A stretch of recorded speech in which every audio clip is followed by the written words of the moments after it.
Hello and welcome to Foreign Policy Focus, Episode 11. I am the show's host, Kyle, and if you like the show, I would appreciate it if you could go to iTunes and give me a rating and review there, and subscribe to the show as well. Another way you could help the show to grow would be to share the show on your social network sites, recommend it to friends, family. All those things will help to get the word about the show out there. We are still kind of new, and any publicity you could give me would be great, so thank you if you could do those things. Now we'll get into the news. We're going to start with Trump's new travel ban. This travel ban is pretty similar to the old travel ban. I addressed the old travel ban in a previous episode. The episode is actually titled Bush, Clinton, Bush, Obama caused the Trump travel ban, and what I really did through that episode is address how the interventions of past presidents have led to the conditions in America where we have a travel ban today. So I'm not going to go through all of that today. I really just want to address some new changes to the travel ban and some information Trump put in the travel ban that I found more interesting. So some changes to the travel ban are that Iraq is not in the new travel ban. The text of the executive order says itself that Iraq made some changes to its policies that allowed the U.S. to feel more comfortable accepting refugees from Iraq. It's interesting. This is an interesting change.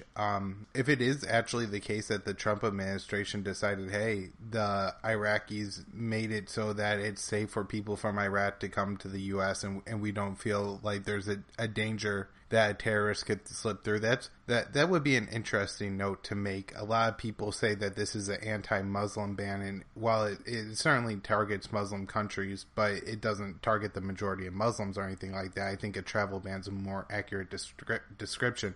But if it was the case that Trump really just didn't feel comfortable with people from Iraq coming to the U.S. because of the lack of identification and past records you could find from people from Iraq, then this is a meaningful change, and I guess it's in the right direction. I'd rather the travel ban not exist at all.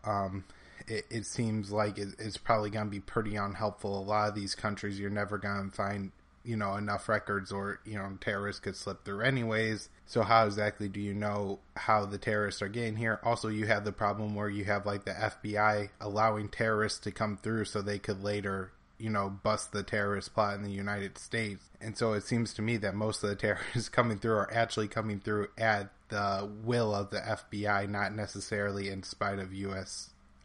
Restrictions on people coming through. But back to the overall point that if it is just a matter of, the administration not feeling comfortable with the documentation of the people coming through, then I guess that, this travel ban's a move in a better direction from the past one.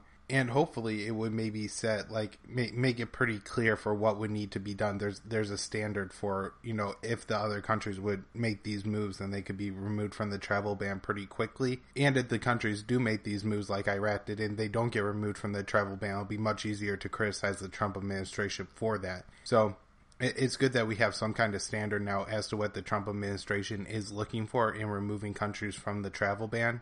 Within this travel ban, there is a clear exemption for people with visas, saying that if you have a valid visa, then you're not included in the travel ban, which is good because there's a lot of confusion about that from the last travel ban. This travel ban also says that anybody could be given an exemption by either, I believe, like the State Department or the Justice Department, but it could be customs as well, saying that they're allowed to come to the United States. It lists several cases where somebody may be exempt from the travel ban, and it seems to cover an awful lot of the important ones and the more notable ones. So hopefully this will make it so that the travel ban is harmful to the least amount of people possible. Like I said before, better the travel ban to not exist, but so long as it does, I'm glad there's a bunch of holes and exemptions in it to allow people to come through. I saw a story this morning that I believe the state of Hawaii is already preparing to challenge the travel ban, so we'll see how long this one holds up. The other one only made it a couple weeks anyway, so it may be another case where even if we do have to deal with this thing, it won't be very long. This travel ban also lists each country that is included in the ban and gives the reason that those countries are included. I think this makes it pretty clear to see that it's been mostly the U.S. intervention that's the problem here. At 9/11, Al-Qaeda was a very small group, and the whole jihadist movement was probably isolated to the mountainous regions between Afghanistan and Pakistan, and there were, maybe a few hundred jihadists in total. Since the War on Terror began, that number has ballooned to over tens of thousands of jihadists at this point across the world in several different countries. And so, like I said, this is all in my other podcasts, but Trump kind of showed in this one, I think it gave a pretty clear description of how the U.S. war on terror was actually, is spread all over the Middle Eastern countries. And while he doesn't say it's because of the war on terror, I think if you look at the history, it's pretty easy to see how the war on terror spread jihadism across the Middle East and led to this travel ban. One of the other notes and one of the things the real incorrect information within the text of the travel ban was it labeled Iran a state sponsor of terror and said this is why people from Iran cannot come to the United States. Iran does back Hezbollah, which is labeled a terrorist group, and several arguments could be made on that, and I'm not going to get into that here because I'm just not super well versed in it right now. However, I think one of the more controversial parts was saying that Iran supports Al-Qaeda, and this really isn't true. I believe some Al-Qaeda members are able to drive through Iran. However, I think that's more at the kind of careful eye of the Iranians, and it allows them to monitor Al-Qaeda and know what Al-Qaeda is up to, as well as kind of have some hostages in case Al-Qaeda were ever to carry out an attack against Iran. They would be able to kind of strike back at Al-Qaeda. I don't think that's all that much different from what the U.S. does by inviting jihadists into the United States so we could later bust them. So, I think this is just kind of the way the different law enforcement agencies in each country's act. And I think you would have a really hard case to make to say that the Iranians support the Sunni jihadists. The Iranian state is a Shiite state. They are fighting against the jihadists in both Syria and Iraq. Even the jihadists that the U.S. is arming in Syria, Iran is fighting against, and they're fighting against ISIS in both countries as well. And so, Trump is really stretching the definition of what it means to support Al-Qaeda by claiming that Iran supports Al-Qaeda. The next thing I would like to talk about is the Wikileaks dump. I would like to talk about this in the context where I think it applies to foreign policy only. If you're interested in maybe a little bit more information on it, I would suggest checking out my other podcast. It's hosted by my friend Ken. It's called The Weekly Freedom File. We should be recording it later today, and we're probably going to go over some of the more domestic and spying aspects of the Wikileaks dump. But I would like to talk about really the dump that showed that the CIA is capable of carrying out basically false flags attack against the United States.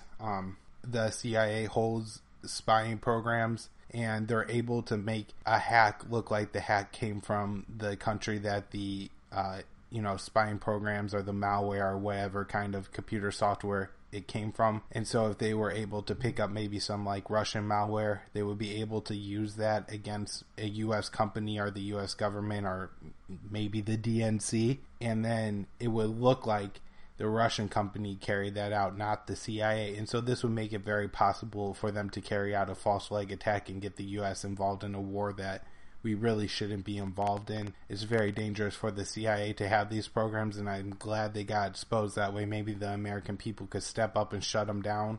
I'm sure there are reasons that the supporters of a large state and powerful CIA will use to justify the CIA having these programs. However, if you really look into these programs and think about, just how much power the CIA has and how much ability they would have to manipulate the American people with these, do we really want to take that risk that the CIA could get us involved in a war with, say, Russia that we shouldn't be involved in? I don't think we want to go down that path. In fact, it raises a lot of questions about what's going on with the DNC hacking and everything. Could it have been the CIA that hacked the DNC and made it look like Russia? Prior to this knowledge, I didn't think Russia had the DNC, but certainly a lot of people did. And so if you're one of those people, I think you at least have to raise the question now is, was it the CIA? And that's definitely something to consider. It makes it very hard to know the truth when the CIA has so much power to manipulate. the larger issue with this is that countries are looking more and more at cyber warfare like it is the same as hostile aggression. And so,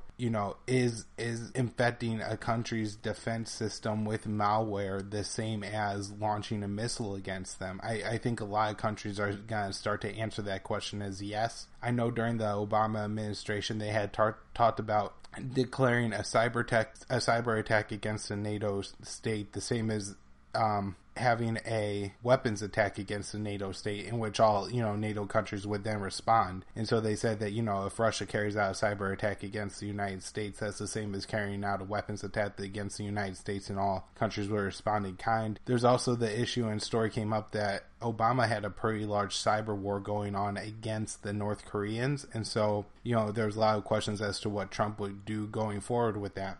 However, just with this information, what's the CIA doing to North Korea, how much of that's going on. And then also the other thing that's very important to remember is once they design one of these viruses or malware or whatever kind of nasty computer program, and they use it, then it's out there and could be copied and replicated by anybody. And so unlike a nuclear bomb, if you nuke your enemy, then the bomb's gone. That doesn't necessarily give them the power to create their own nuke. However, with an attack like this, it certainly would give them the ability to replicate it and use it. Okay, now I'd like to move on to talking about U.S. drone warfare. This is, I think, going to be the bulk of today's show.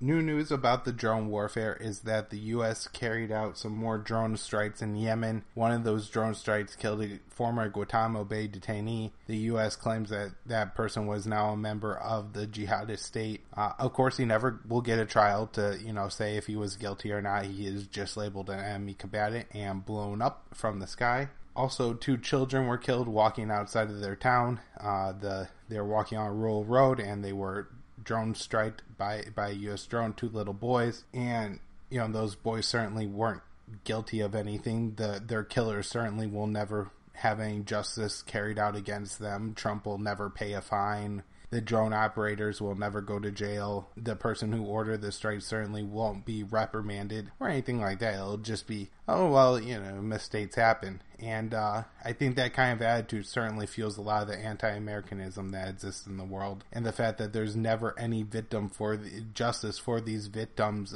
certainly would enrage a lot of people. I think in the United States, we've seen with some of the Black Lives Matter movements is that whenever a police officer kills somebody and then, they feel like, whether rightly or wrongly, that person was justly or unjustly murdered by the police officer, and then the police officer never stands trial, the people feel like there's a lot of injustice there. And you certainly have to, you would certainly have to be able to understand that the parents of these children, the friends of these children, and the community at large would probably feel the same way, that they're never going to see a trial for the people that killed these children. There's never going to be a review of what happened. What were these children targeted for a reason? Was it a mistake? Was it a psychopath operating a drone and just decided to kill a couple of kids? Nobody ever knows, and that has to be really hard as the parents, family, friends of the children. Under Trump, the drone program has increased by over 400%. Obama was carrying out drone strikes a little bit. There was a drone strike every 5 days or so. Under Trump, that is every day and a quarter, so just about every day there's a drone strike under Trump. I would guess that over the term of his presidency, that number will probably go up, and hopefully it doesn't remain at 2 drone strike every day and a quarter, but it could get worse. Trump seems to like the drone strikes. Obama certainly did at the beginning of his presidency and really ramped up the drone war that he inherited from Bush, and so hopefully we'll see the same thing that Obama did, where it at least dwindled off towards the end of his presidency. However, Obama upticked the drone program from Bush, and Trump is taking the drone program from Obama, so there's a lot of danger here. I'd like to talk about the effects of drone warfare, especially the effects of drone warfare on children.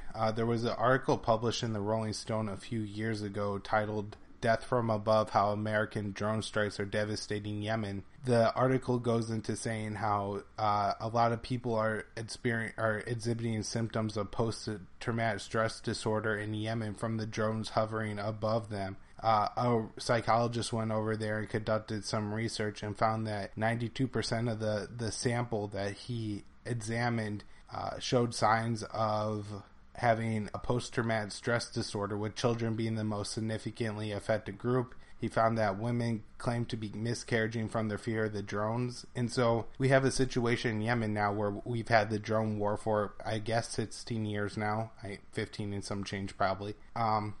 And it's really devastating and having a tremendous impact on the civilian population at large. One of the problems with the drone program that's different than if, say, you were having, warfare that was conducted house to house, or, an army invading the city, is that it's been continuous for this long because we really can't drive out the Al-Qaeda people. We just create more of them with the drone strikes. And the drones will hover above the villages for days at a time, and sometimes they're not necessarily drones armed with weapons, but how the hell do you know if you're somebody on the ground? You can't see if that drone has a weapon or if that drone just has a camera attached to it. And so it causes an awful lot of fear among the civilian populations who live under these intense drone programs. While the drone programs haven't been intense in Pakistan or Afghanistan, you're seeing similar effects where people are just so terrified of the drones, it's driving them into not only becoming terrorists, but just developing pretty severe physical and psychological symptoms from it.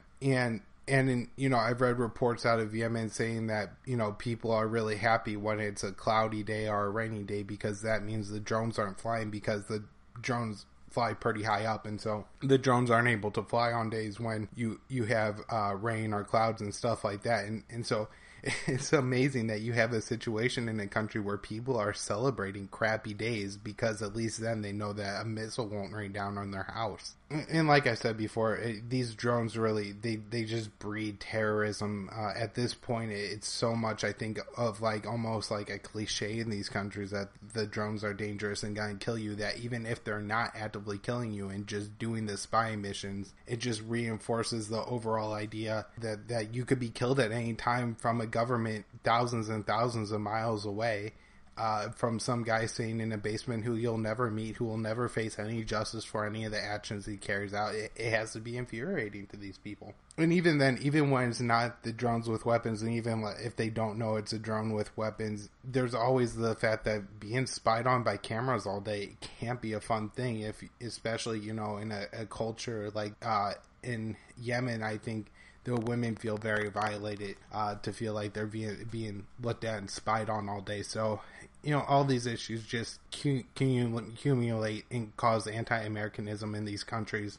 And it's such a sad, sad story that our government continues to carry out this drone war that is just, I don't know how to say it other than raping the Yemeni people. I mean, killing the children all the time, creating more terrorism. And average citizens of Yemen don't want terrorists in their country. I'm sure that they do not want Al-Qaeda people out there running around because they're nutty extremists. They believe some pretty disturbing things. And if you're one of the people in the country, you don't want those people there. However, they're going to keep making more and more of them because of the U.S. drone program. And so, enemies on all sides of you, extremists everywhere, and then bombs raining down on your head. There's, reports out of Yemen that the children there are really odd children. They don't like to form attachments to people. I mean, this may be because at any time they could be separated from their, entire families. Who knows when a bomb's going to come down and kill you or your friend or anybody in your community. And so maybe it feels dangerous to form attachments to other people. They say the young boys especially are very aggressive and will even become very agitated at the sound of a fan or an air conditioner because it kind of mimics the sound of the drone. And so this is not only drone warfare, but really psychological warfare on the children of Yemen to carry out, once the government realizes this is going on, the reaction should be like, oh, we're conducting a psychological warfare against children, and not only blowing them up, but every child in Yemen is terrified. And so you would think that would be like, we gotta stop doing this. Like, even if we think that maybe it's not a terrible thing that we're killing the terrorists, you would think that, that terrifying every child in Yemen would be enough to make these people hold up, especially since they're all parents themselves. Obama had 2 little girls. How do you think he would have felt if it was one of his little girls that got blown up, or one of his little girls that gets so angry and terrified every time a fan turns on because it sounds like the drone that's always hovering above head with a rocket pointed at them? It's unbelievable. Other interventions across the Middle East have certainly led to similar effects, even if it wasn't from drones. I have a story out of Syria saying a lot of children there are experiencing symptoms of PTSD and toxic stress because the war has gone on there for so long. In a previous episode, I detailed how the U.S. arming of the rebels there, and a lot of times those weapons ending up in the hands of jihadists, either Al-Qaeda or ISIS, has led that war to be prolonged from, a year-long war to now a 6-year-long war. And so that's really starting to take its effect on the children of Syria. They said that 2/3 of the children in Syria have either lost a parent, had their houses destroyed by a bomb, or have been injured themselves. Most of the children are exhibiting symptoms of toxic stress or PTSD. And so, this is like the majority of children in these countries, in Afghanistan, Iraq, Yemen, and I'm sure Libya is going to be the same, in areas of Pakistan and Somalia. It's such a disturbing thing that, what is the next generation of these countries going to look like? I hate to, say that the future is bleak for these countries, but they have enough trouble getting medical supplies in some of these countries, and all the hospitals for like medical reasons are being destroyed. And what are they gonna do with all these coming psychological issues that everybody's gonna have? These are serious problems. Why I brought up Libya is that in a previous episode I had discussed how it's been discovered that I believe 2/3 of the refugee women and children who reach Europe are reporting some form of sexual abuse or rape. And so, same kind of concept. While it's maybe not warfare, it's sexual abuse. It's extremely serious, and it, has super negative consequences on children once they grow up. Makes their childhood's awful. It's the worst kind of crime, and all this is going on. And it's super disturbing. And, it's U.S. interventionism that leads to these situations. Look, the civil war in Syria maybe would have happened, maybe wouldn't have happened if the U.S. hadn't intervened in Iraq and Libya. But one thing that we know for sure is that it wouldn't have lasted 6 years. And so a lot of times with these children, what happens is that they could be pretty stressed out for some time, so long as the parents could help to absorb that stress. But once either the parents are dead, or after years and years the parents could no longer kind of absorb the stress of the children, then the children eat all that stress on themselves. And that's really what leads to the more serious like PTSD and toxic stress syndromes. And so maybe a year of civil war isn't enough to destroy the next generation of a country, but 6 years is getting there, and 15 years of drone war certainly is, and 2/3 of the children being, raped and sexually abused, certainly serious, and so easy to stop if the U.S. would just quit bombing people, just quit spending our money blowing stuff up in other countries. It's not even like this is a profitable empire. At least the Romans, were going and siphoning off the resources in the colonies they invaded and took over. In America's case, we're going over there, we're blowing stuff up, and then we're paying to rebuild it. There's not even a net gain for us. We're creating more terrorists. It's not like we're getting there any safer. The only people profiting are the weapons manufacturers. So I want to talk about some of the long-term effects of the PTSD issues and like the toxic shock and just trauma in children. And so children who suffer from PTSD have trouble forming attachments as they grow older, could have behavioral issues. They have trouble expressing emotions. They may react violently to situations. As they get older, they are more likely to engage in riskier behaviors such as smoking, substance abuse, obesity. And so, in countries like Afghanistan, you have like the opiate producing country of the world, you have tons of children that are going to be predisposed to having addiction issues. What happens then? You also have situations, I report here, just outlining how, that trauma at young ages can lead to long-term effects on physical health. It also changes the way the brain develops and could really cause just a lot of problems later in life. I'm sure there's increases in depression and other mental health issues as you get older. There's also a lot of kind of psychosomatic issues as people get older. They report a lot of headaches, muscle aches, stomach aches, and all this is increased when you have childhood trauma, and then this also puts the children at a heightened risk, being more open to radicalization. This was outlined in the Rolling Stones report, saying that the teachers had to work very hard to gain them away from the radicals, and there's a statement here from a report that I'll be sure to link to. The report's called "The New Guantanamo: The Psychological Impact of U.S. Drone Strikes in Pakistan," and just a quote from it: "An interview was conducted with the Stanford NYU study on the psychological impacts of drone strikes in Pakistan. Specifically mentions the impacts of drones on children. According to the interview with a Pakistani mental health professional, a long-term ramification of psychological trauma on children from drone strikes includes damage to personality development that permanently reduces trust while stirring up feelings of anger and resentment." And so you would certainly, I think, find it very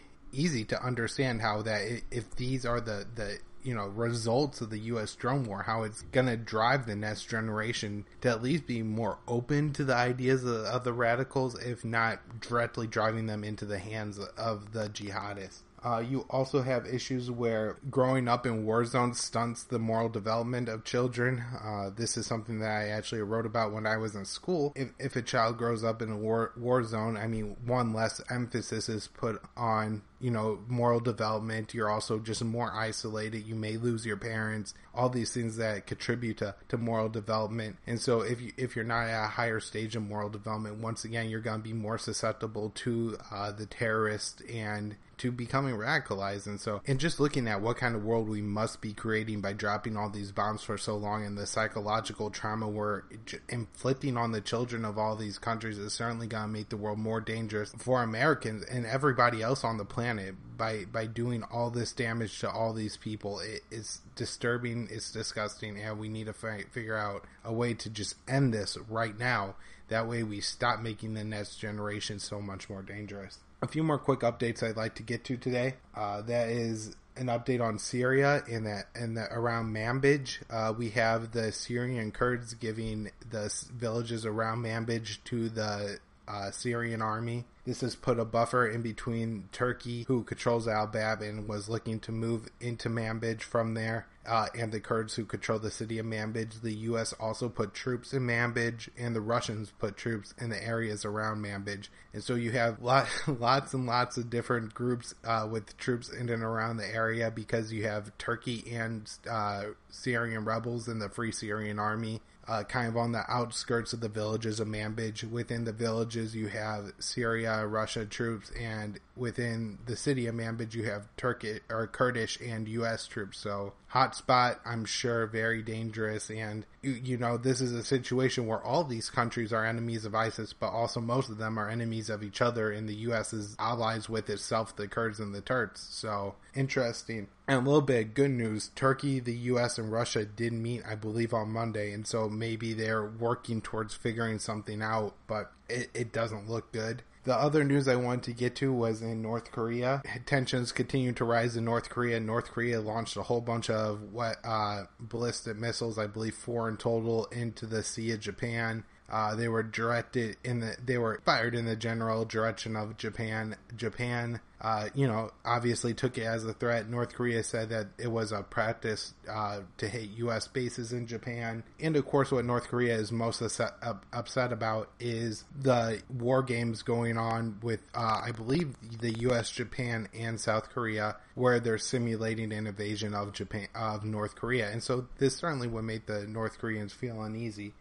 One kind of cool development is that China introduced an idea into the equation, saying that if the U.S. stopped the war games and North Korea stopped the nuclear test and missile test, then maybe, we could at least have a halt to what's going on there. So we'll see if that happens.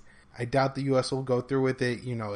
I think the U.S. will see it as backing down. But, we could always hope that Trump has a lot of common sense and says, hey, that sounds like a good deal to me. We're basically just giving up a fun little war game here. We've practiced every year for the past, I don't know how many years. So it's not like it's going to be a huge deal for the U.S. to carry out these war games anyways. And North Korea is going to really be giving up the meaningful measures in stopping progress on its nuclear programs and ballistic missile testing. So let's hope this happens. I think with that, I'm going to wrap up the show today. If you guys like the show, once again, rating and review on iTunes is extremely helpful. Subscribe on iTunes is great. If you want to find more of my work, kylesfilesblog.com, files spelled F-Y-L-E-S. I do daily news roundups there. I also publish them on the libertarianinstitute.org. You can follow me on Twitter at KYAAALE. Check out the Facebook group, Foreign Policy Focus. Discuss foreign policy there all the time. If you like the news roundups, I do have a daily email I send out with the news roundups in them. That way you don't have to worry about going to the website or ever missing them. So if you like that, check it out on kylesfilesblog.com. Thanks, everybody. See you Friday.